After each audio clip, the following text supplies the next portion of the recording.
सवाल ये है कि 11 साल में जो ब्रिज अधूरे रह गए, जो सड़कें अधूरियां रह गई, वो पूरी क्यों नहीं हुई, वो कंप्लीट क्यों नहीं हुई?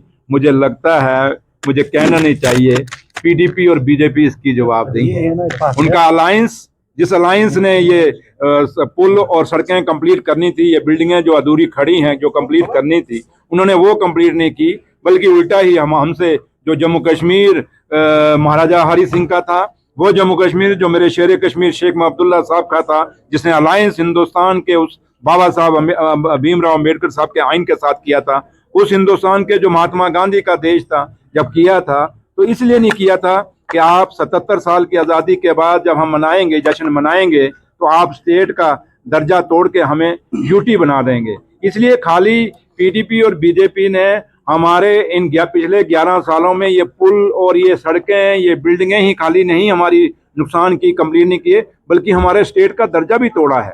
इसलिए आप भूल जाते हैं कभी कभी, मैं याद करा देता हूँ। इसलिए सवाल ये, और लेकिन एक चीज हम कहेंगे कि हमने काफी सारे ब्रिजेस के काम शुरू कर दिए हैं। जो ब्रिजेस आप कह रहे हैं, ये नाम जो वाइबू ब्रिज और ऋषि ब्रिज, कौन सा डुगरीपुरा, ये सारों के टेंडर होने, एक के तो टेंडर हो गए हैं, दूसरों के टेंडर लग रहे हैं और जल्दी इनको हम कंप्लीट करेंगे।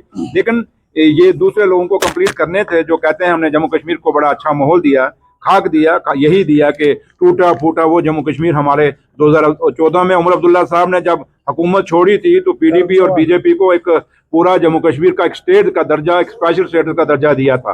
और आज जब 2024 में हमने वापस हुकूमत संभाली तो हमें टूटी फूटी वो स्टेट मिली जो यूटी बन के रह गई, और हमारे जो ये टूटे फूटे ब्रिज मिले। लेकिन इतना वादा आपको जरूर करते हैं कि जैसे सनत नगर का ब्रिज हमने आपका कंप्लीट कर दिया, कमरवाड़ी का ब्रिज आपका हमने कंप्लीट कर दिया, ब्लू वर्ल्ड रोड की वाइडनिंग है और एक्सटेंशन के लिए हमने वहाँ टेंडर काम शुरू कर दिया है। काफी सारे ऐसे प्रोजेक्ट हैं जो हमने शुरू कर दिए हैं। लेकिन अपने 5 साल बाद जब हम दोबारा इलेक्शनों में जाएगी ये उमर अब्दुल्ला सरकार, नेशनल कॉन्फ्रेंस में दावे से कहता हूँ कि आप ये सारे काम जो आप सवाल हमें पूछ रहे हैं ये पूरे करके जाएंगे, और उस समय आप ये हमें सवाल पूछेंगे तो हम आपको जवाब देंगे।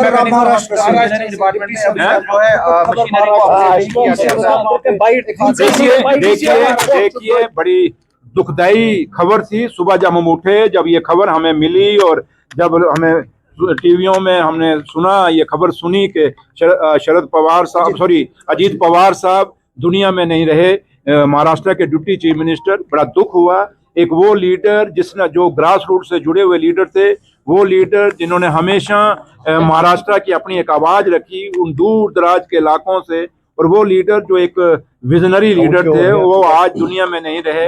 एक जहाज के हादसे में वो भी मारे गए, उनके साथ जो क्रू मेंबर थे 5 लोग और थे वो भी मारे गए। बड़ी दुखदाई है और बड़ी ऐसी घटना है जिसपे जितना भी हम शोक मनाएं उतना ही कम है। और आज सिर्फ हम यही दुआ करेंगे उस मेरे रब से, मेरे भगवान से, कि भगवान और रब, मेरा रब उनकी आत्मा को शांति दे, अपने चरणों में निवास दे, और परिवार को इतनी हिम्मत, इतना हौसला दे ताकि वो इस गम को भुला सकें और इस दुख की घड़ी से बाहर आ सकें। और जो उनके जो परिवार है उनका, जो उनके बच्चे हैं, अजीत पवार साहब के जो भी सपने अधूरे रह गए हैं वो सपने पूरे करेंगे, ये उम्मीद उनके परिवार से हम करेंगे। Thank you. आप कैसे कह सकते हैं अपग्रेड नहीं किया गया?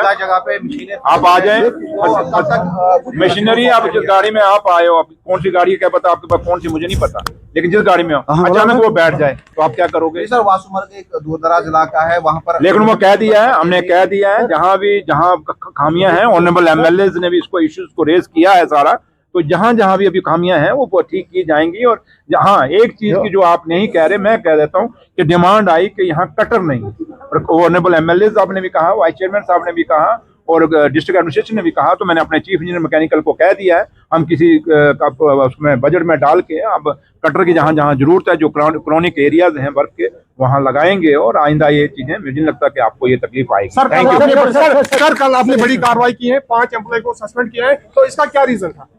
देखिए, हमने कभी भी, हमें ये खुशी नहीं होती कि हम किसी मुलाजिम के खिलाफ काम लें।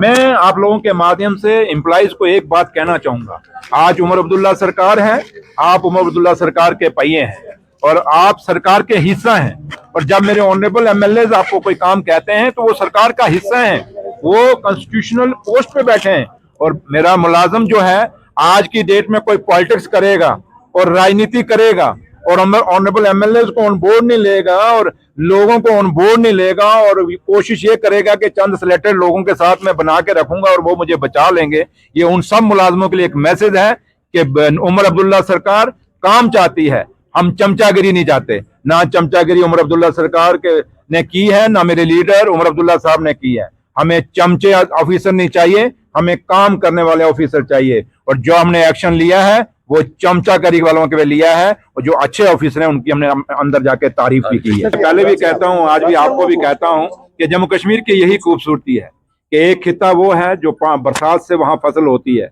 और एक खिता कश्मीर है जहां बर्फ से फसल होती है, और यही जम्मू कश्मीर की खूबसूरती है। इसी खूबसूरती के लिए जम्मू कश्मीर जाना जाता है देश और दुनिया में। और आज ये बर्फ पड़ी है, इसका बहुत शुक्रिया।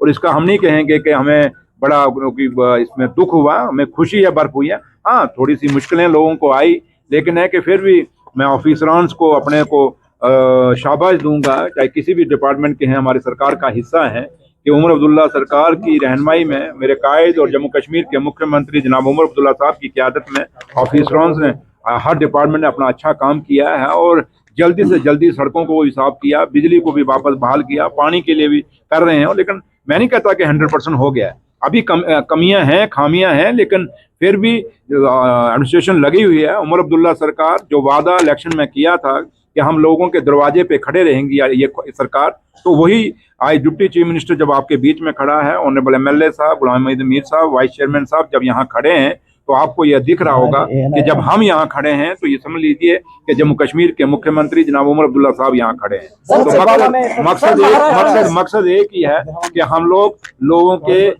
ये दुख की घड़ी नहीं हम कह सकते, ये खुशी का माहौल है, ये जश्न होता है जब बर्फ हमारी पड़ती है।